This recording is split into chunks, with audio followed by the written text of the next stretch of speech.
Multimodality menafsirkan verbal, membaca gambar, dan memahami teks. Menurut Kress dan Van, multimodality adalah istilah yang digunakan untuk merujuk pada cara orang berkomunikasi menggunakan mode yang berbeda pada saat bersamaan yang dapat didefinisikan sebagai penggunaan beberapa semiotik mode dalam desain produk, atau peristiwa semiotik secara bersamaan.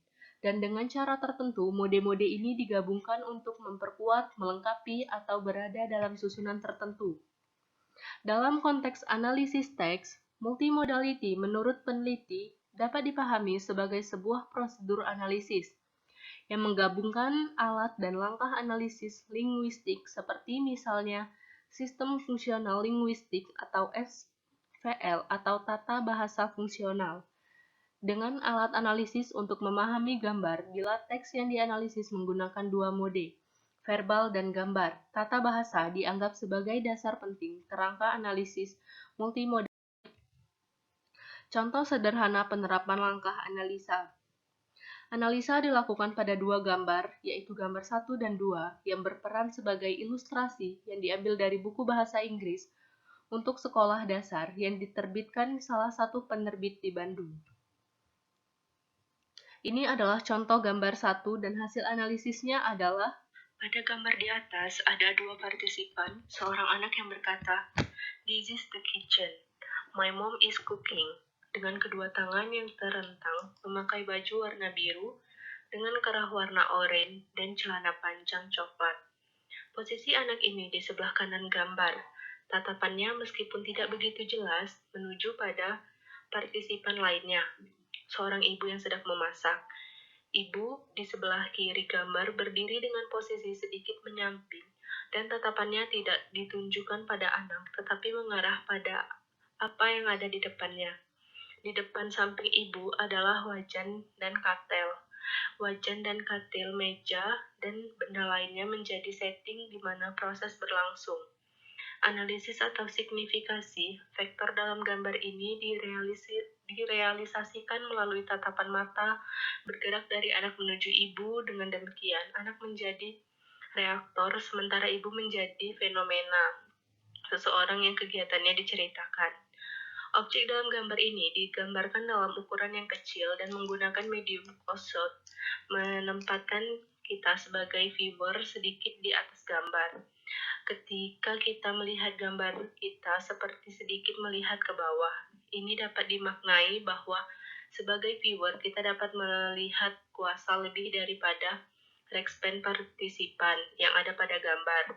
Tatapan kedua partisipan tidak ditunjukkan pada kita yang melihat tetapi ke arah lain, sehingga tidak ada kontak antara mereka dengan kita. Maka kita disebut sebagai observer. Mereka tidak menuntut tetapi menawarkan pada kita sebagai pengamat atau observer. Kita ditawarkan untuk mengobservasi yang terjadi di dapur. Biru sebagai warna baju anak menggambarkan ketenangan. Ini karena biru sering dikaitkan dengan warna laut atau gunung. Warna baju ibu orange yang dibungkus coklat dianggap menggambarkan semangat, sementara warna coklat dapat dimaknai bahwa ibu bersemangat, senang melakukan apa yang dianggap seharusnya dilakukan oleh seorang ibu atau istri. Kalimat yang diucapkan anak mengandung proses realization. This is the kitchen dan material is cooking. Klausar relasional berfungsi untuk memberi ciri dan untuk mengidentifikasi, sementara klausa material digunakan untuk menunjukkan doing or happening, melakukan sesuatu atau kegiatan yang sedang berlangsung, menurut Halliday dan Metsi 2004.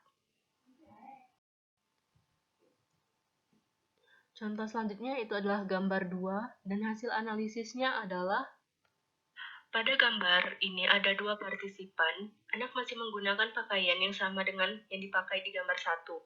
Berkata, "This is my living room. My dad is reading a newspaper." Dengan satu tangan menunjuk ke arah partisipan lainnya, yaitu seorang ayah yang memakai celana panjang warna coklat, duduk di atas sofa warna hijau muda, memakai baju warna abu-abu muda, membaca koran. Posisi anak ada di sebelah kiri gambar, sementara ayah ada di sebelah kanan Gambar. Tatapan mata anak seharusnya tertuju pada ayah, tetapi dalam gambar ini, tatapan anak tampak sedikit tidak searah dengan arah telunjuk yang mengarah pada anak. Setting pada gambar menunjukkan bahwa ini adalah gambar ruang tengah dari rumah yang sama dengan gambar dapur di atas. Analisis atau signifikasi vektor dalam gambar direalisasikan melalui telunjuk anak. Arah tatapan anak sepertinya juga diarahkan kepada ayah, tetapi sedikit tampak dalam gambar. Ini tidak terrealisasikan dengan bagus. Arah tatapan anak sedikit tertuju pada apa yang ada di depan, sementara ayah berada di sisi jauh sebelah kanan anak. Arah vektor memposisikan anak sebagai aktor yang menceritakan, sementara ayah adalah goal yang diceritakan. Tatapan kedua partisipan tidak diarahkan pada kita sebagai interaktif partisipan. Mereka tidak menuntut kita untuk menuntut kita, mereka menawarkan sesuatu kepada kita. Dalam konteks ini, anak menawarkan pada kita untuk bersama mengobservasi apa yang ayah lakukan. Posisi anak yang ada di sebelah kiri adalah given. Bila dihubungkan dengan gambar sebelumnya, anak pada gambar ini bukan lagi sesuatu yang baru. Dia telah menjadi sesuatu yang sudah dikenal. Dengan demikian, dia sudah menjadi biasa. Sementara ayah adalah new. Ayah dan apa yang ayah lakukan menjadi sesuatu yang baru. Yang penting dalam gambar dan harus menjadi fokus perhatian. Ini sesuai dengan apa yang disampaikan rangkaian gambar. Gambar 2 menjadi sesuatu yang baru setelah gambar 1 dilihat oleh pembaca. Analisis verbal menunjukkan dua proses yang digunakan, realization atau this is my living room dan material my dad is reading a newspaper.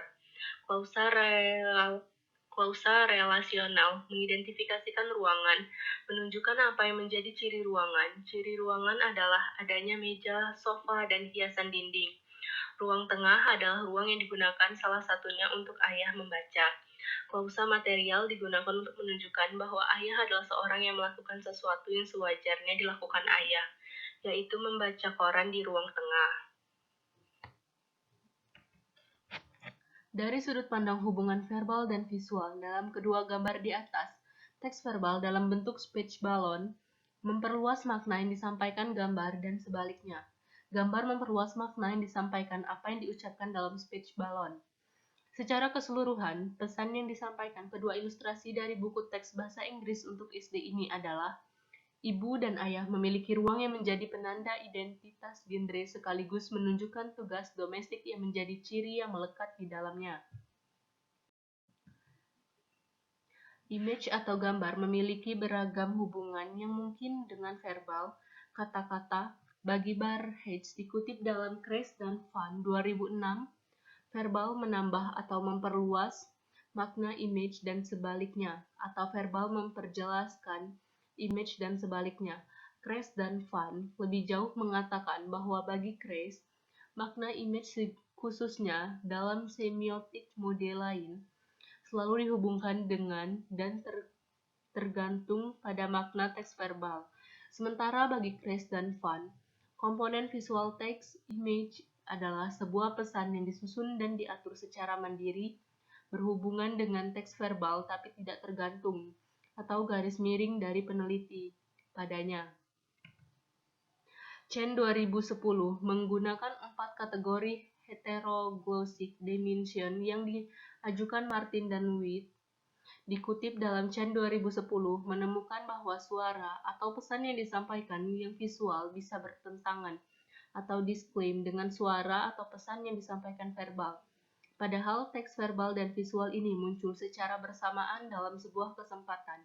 Hubungan ini juga ditemukan oleh Banret dan Chappell 2012 yang meneliti fotojurnalisme dan dalam koran cetak. Kesimpulan, dalam dunia yang kini diserbu teks multimodal, kita tidak lagi bisa hanya mengandalkan penguasaan dan pemahaman kita pada suatu mode saja.